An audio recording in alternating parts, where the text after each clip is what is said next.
Hey, this is Dobbs of the Classic Rock Beagle.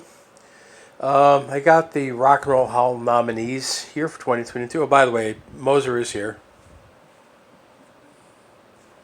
And I got the Rock and Roll nominees here for the Rock and Hall. Just want to go a quick comment on each of those off the unscripted, which just means it's probably going to be a terrible episode. And then give you my 6 picks and then the 6 most deserving picks. Not necessarily the same thing. Beck is influential for those in the know, for those who maybe delve more deeply into music. I discovered him in the Best of the Teens review. And I do understand his appeal. And I appreciate, in part, MC5. I know a lot more about them than I know them directly. I'm not sure if I don't know if I'd recognize any of their songs as MC5, but they played it. They were interesting, certainly influential for the time. They probably do deserve recognition. I don't like them, but I do understand why they're in the finals every year. Pat Benatar, thank God she's finally in the finals. She's definitely to my knowledge, first classically trained hard rock singer. Sold a shitload of vinyl in the early 80s, but her time of fame was bright and short. It kind of picked up in 80, and then by mid 80s she was starting to flail a little bit. But certainly, I think she's deserving. New York Dolls. I don't know what they got that the Ramones don't have, to be honest, but they have a lot of fans. Kate Bush is my favorite artist in here. I don't know if she's necessarily influential enough to go on there. She definitely has a very hard set of fans. I'm not the diehard fan, but I really enjoy her music. Dolly Parton.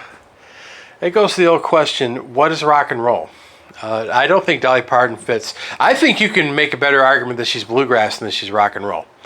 I don't think you make any legitimate argument that she's rock and roll.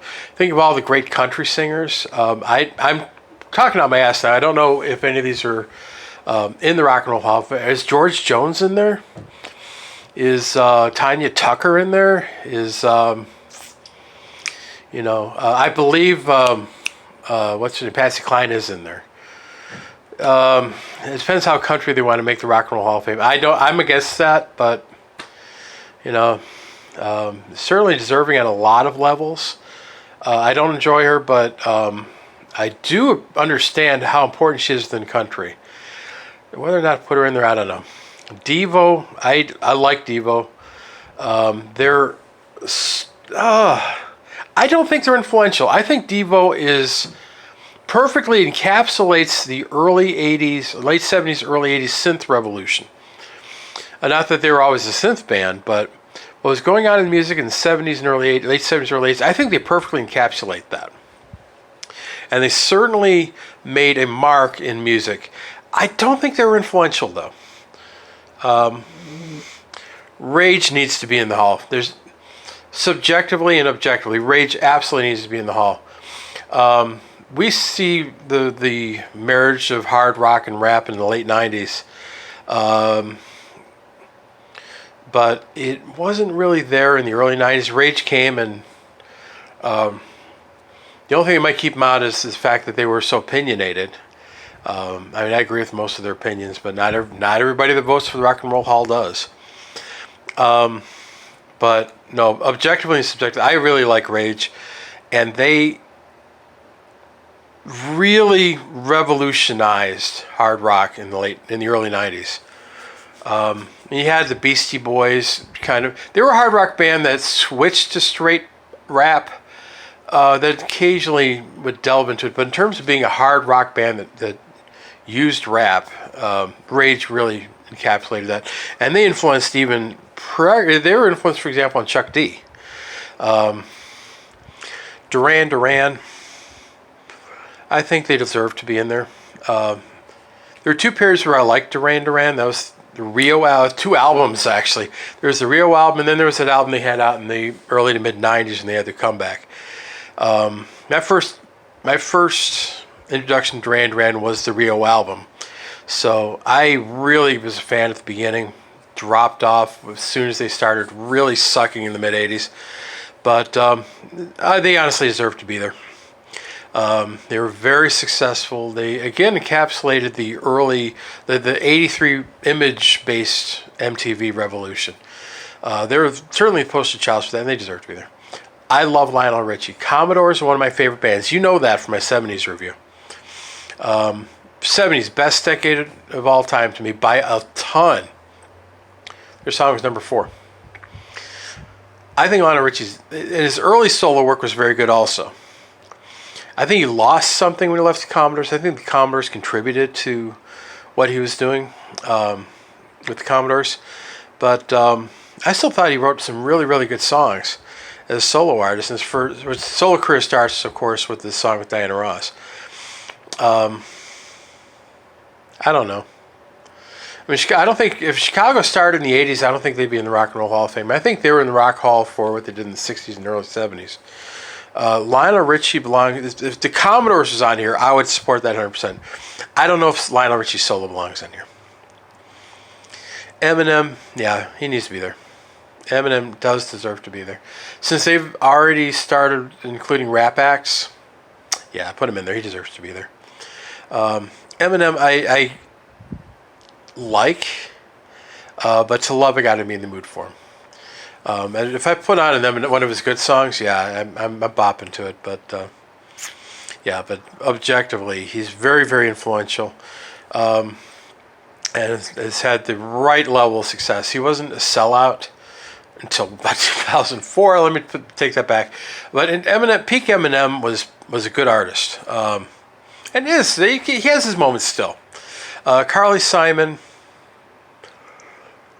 She's one of those names that when you bring up the great folk singers of the early '70s, singer-songwriters, her name comes up, and deservedly so. I hope that the inductor is not as, we got all your buddies up there, Paul Simon, James Taylor, and so forth. You're one of those people. I hope it's based on her work. I'm not a big fan of Carly Simon. She has her moments, but I'm not a big fan of hers. I'm kind of on the fence whether she deserves to be there. Eurythmics is one I hope gets in. But whether or not they deserve it, Duran Duran was a brighter star in the pop world. I think the Eurythmics, they're better, and I think their music is appreciated more, but Duran Duran had also more of an effect.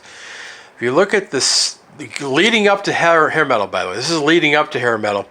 There was, when Duran Duran came out, started becoming an emphasis on image. I don't think Baltimore would have been on MTV in 1982. I don't think that Eurythmics might have, but there's such an emphasis on image in '83, and I think Don't You Want Me? Who's that? Human League. Human League kind of led toward that, and then Duran Duran. There was more of an emphasis on image. The Motels, for that matter. Motels are a good rock band. What do they become successful with? They costume era 40s, make up Martha Davis like 40s film star. Yeah, as it became more and more image driven and away from just letting the music speak for itself. Tribe Called Quest, they were definitely influential. If there's room for one rap act, come back to a Tribe Called Quest. Eminem deserves to be there first. Judas Priest. Difference between subjective and objective. I do not like Judas Priest. I have never liked Judas Priest. They're not a band that have ever been behind. They belong in the Rock Hall. They are so influential. There's so many bands that point to Judas Priest as being, not only instrumental, but the fabric of what inspired musicians came from Judas Priest. For so many people, they absolutely need to be in yesterday. It's a band I never cared. AC/DC belongs in the Rock and Roll Hall. And you all know that I hate AC/DC. Judas Priest, same thing. They're not as bad to me as AC/DC, but I've never liked them. Yeah, they belong in the Rock Hall. Absolutely, so influential. Dionne Warwick. Dionne Warwick, really? Oh, that's funny. That is hilarious. No, she's not even rock and roll. I mean, she's from the crooners. Her music is from the crooners. It's like saying Barbra Streisand belongs in the hall. No, her pedigree is not Elvis and Little Richard and Rocket 88. Her pedigree is Tony Bennett and Johnny Mathis. She does not belong in the rock. The distinction made back in the day was, are you a rock musician or a pop musician? The Beatles were called a pop group. No, they were a rock group. But pop is Dionne Warwick back then. In all fairness, that doesn't mean you suck. I like Dusty Springfield. I like the Righteous Brothers. They're pop. Fela Kuti, I don't know enough about him to comment. For him to go into the Rock and Roll Hall of Fame, he would have to be influential toward rock and roll to me, not just a legend in his corner of the field. So if he gets in, I hope it's because of how he has influenced rock.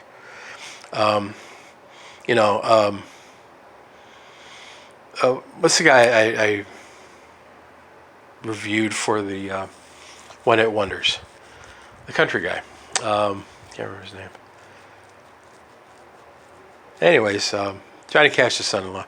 He's huge in country. I mean, he's extremely influential in country.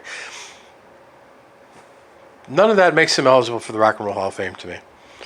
You'd have to have influenced rock and roll or in a significant way and have success as a rock musician or as a rock band. So Fela Kuti, again, I'm sorry I don't know enough about him to comment. But if he gets in, I hope it's his contributions toward rock and roll, and not because he's a legend in his field. Like Marley was extremely influential toward rock and roll. Get his ass in the Rock Hall. Yes, the Wailers need to be in there because their music was extremely influential. If they were just those kind of legends, like Peter Tosh and a solo artist in Jamaica, and that didn't come over, no, they shouldn't be in the Rock and Roll Hall of Fame. So I give you my 6 picks as who needs to be in. Personal. These are my personal opinions, artists that I enjoy. Pat Benatar, Kate Bush, Rage, Lionel Richie. Lionel Richie has some really good music out. Eminem, and Eurythmics. Those are my personal favorites on here. Which 6 deserve to be in objectively, according to the terms of the Rock and Roll Hall of Fame? Rap's part of it. It's a fact. So Eminem needs to be there. Rage needs to be in there. Judas Priest needs to be in there. Duran Duran needs to be in there. Pat Benatar needs to be in there. And I'm going to say MC5. MC5, not because they were successful, because they were influential, which is true. So those are my picks for the Rock and Roll Hall of Fame. We'll see what happens when reality sets in, I think in about 2 months. And last word from Moser. Rock on.